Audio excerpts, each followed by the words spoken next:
Hey everybody, how's it going? Welcome back to Copper Jacket TV. So while everybody's distracted with New Mexico's ban on open and concealed carry, California is moving forward with its own quasi concealed carry ban. SB2 got some updates. Let's talk about it.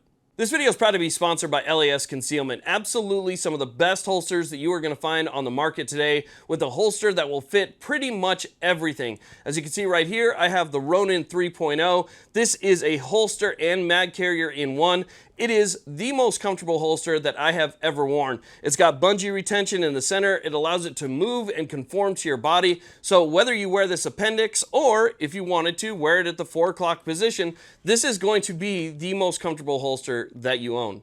Now, just like with other LAS concealment holsters, this is not made from an off-the-shelf mold. This is a very nicely CNC machined holster that has absolutely no burrs. It has smooth edges. It conforms to your body. It is completely adjustable for the right height. The magazine holster on this one is relief cut, so you can get a good draw of that magazine when you need it. It's adjustable in retention, and it is a phenomenal holster. Now, if you're like me and you have a whole bucket full of holsters that just didn't work and it's kind of discouraging, check out LAS Concealment holsters, and this will be the last holster that you need. Okay, so let's go and talk about what's going on here. So if you're not familiar with SB2, SB2 was California's answer to the Bruen decision, because just like New York, California also had a good cause or just cause requirement that had you prove some type of special need in order to get a permit. And since most people weren't able to prove that special need, pretty much nobody got a permit. The only people that got permits were retired law enforcement, judges, and people of that nature.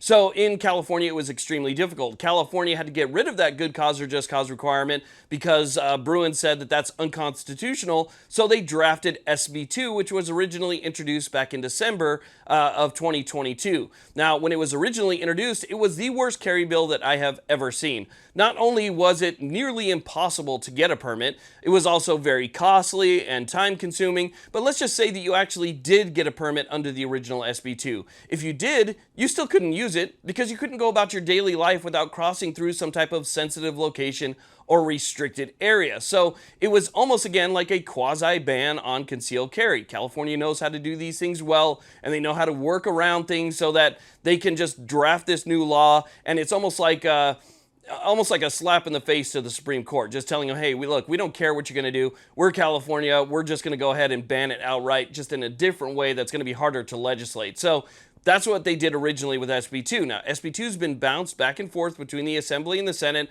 and there's been quite a few amendments. Well, the last thing to happen just happened yesterday, and that's what we're going to be talking about. So let's go ahead and talk about some of the amendments and what SB2 looks like now that is back in the Senate, and it looks like it's going to pass and be headed up to the governor's desk. Now, like I said before, I think this is the final version of SB2. This is the one that's going to be voted on very soon and head up to the governor's desk.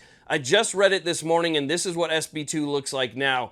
So SB2 has changed quite a bit. As far as getting the permit goes, it's going to be just as difficult. There is going to be an extensive background check. Now, in the original version of SB2, they had, instead of, just cause or good cause, they switched it out with what was called good moral character, and you had to prove that you had this good moral character in order to get your permit.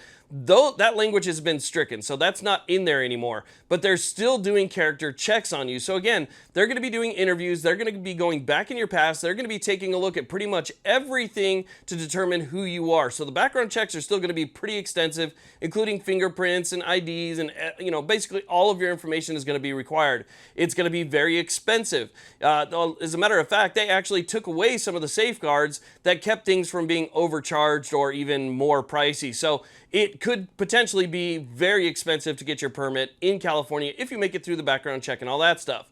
The training is still there. All of the hours of training, so your 16 hours now of mandated training, are still going to have to be completed. So you're talking 2 full 8-hour days that could potentially take away from work and the time that you use to actually earn money. So on top of it, having that background check and going through all that process and everything else that comes along with it, it's going to be very expensive and time consuming just to get your permit. Now, if you do get your permit, thankfully, there's not as many sensitive locations. Before, you couldn't even go into the parking lot if there was like a medical facility there. So let's say you wanted to go to an Albertsons or a Vons or whatever, you wanted to do your grocery shopping, but there's a small medical clinic, maybe a 24-hour walk-in clinic or something like that that's over in the corner that shares that parking lot.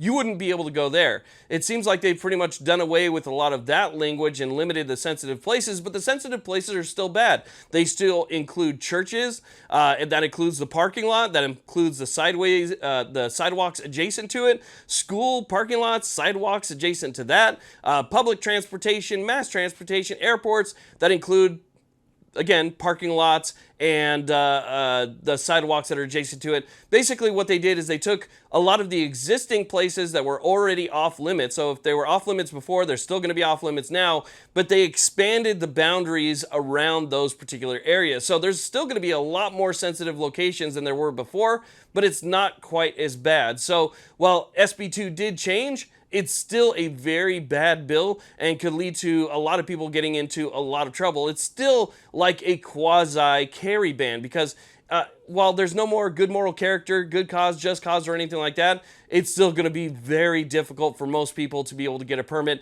And to be honest with you, unfortunately, it's going to be too expensive for most people to get a permit under SB2 in the way that it's written now. And again, this is past committees. It's passed all the committees. It's gone through all the committees, some of them multiple times, and been back and forth. And so each party kind of has exactly what they're looking for. And by party, I mean House. You know, it's kind of a one-party system. If we take a look at the yays and nays, the way that they voted on this, it's pretty much been voted on through party lines.